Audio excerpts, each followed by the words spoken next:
Hello everyone, in this video we see 3D Rubik's Cube created by using HTML and CSS.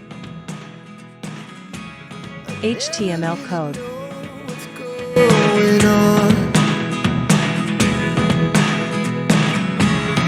Look at me sometimes like all you want to do. CSS code.